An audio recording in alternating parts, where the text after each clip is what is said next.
Let's talk about the Gen 1 Vortex SPARC. This guy, I picked him up around 2010, 2011. I've had it ever since. I put plenty of different paint on it. It's been on a multitude of my rifles.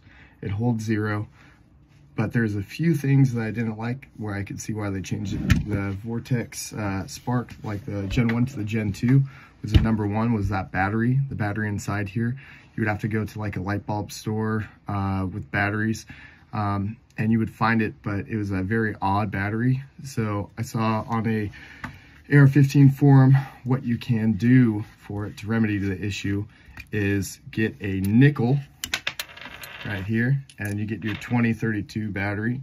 You pop this guy in, and then you get the nickel, you put it right on top, close it up. I thought that this was some type of sorcery or witchcraft and that it wouldn't work, and that if the gun was getting banged around that it would just auto shut off or something with the battery would get disconnected. However, it works just fine. I've had no issues with it. The batteries are super cheap. You can get like a 15 pack on Amazon for about $9. This is your windage. You got your elevation. You have your power right here. Then you have your brightness settings. Boom, boom. I'll turn it on for you guys. You guys can probably see this. Turn up the brightness setting. Yeah, there it is. As you can see, you can bang this guy around and it still will not turn off. And that's with the nickel inside there. I was really worried about it. Hold it for about 10 seconds and it'll shut off for you. Couple complaints that I had with it when I first got it is when the batteries did die on it.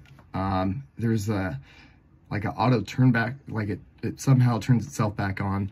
So when the battery's about ready to die, you try turning it off, you hold the power button down, it'll shut off, and then it will turn itself right back on. I thought there was something messed up with the actual battery or the connection right here. However, there's no issue. That's just the design of it.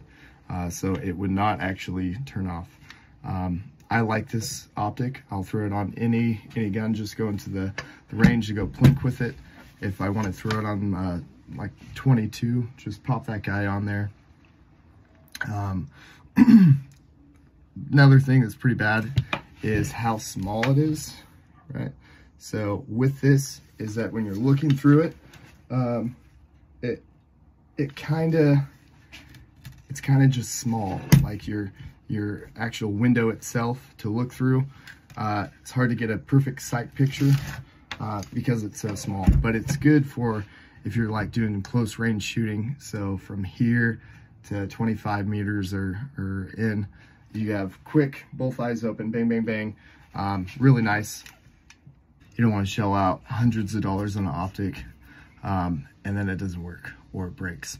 And the only one that is broke out of all my optics was my EOTech, the one that cost the absolute most. Found that funny after all the years that I've been shooting is that the EOTech broke. And I just feel like people don't do long-term reviews over their optics or over their weapons if any parts do break. For this guy, just for my rifle, I've shot, I can't even count, with the optic. When I first got it, I put the little Allen keys that attach from the optic mount to the optic.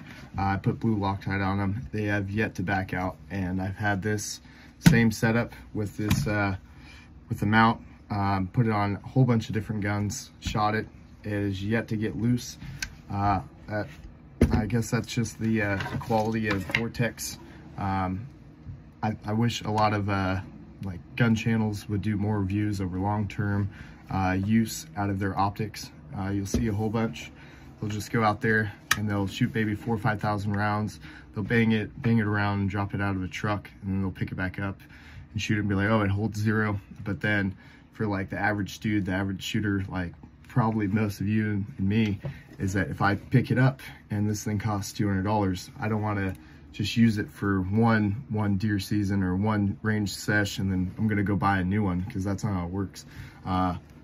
This guy, longevity. I mean, it still runs, still works. It did have a little magnifier that would go on the back of it, but with the field of view, it's already so small, and once you threw that tiny little optic that are attached to the back of it, you would not be able to see anything. That it was pretty awful. However, I love stuff that works.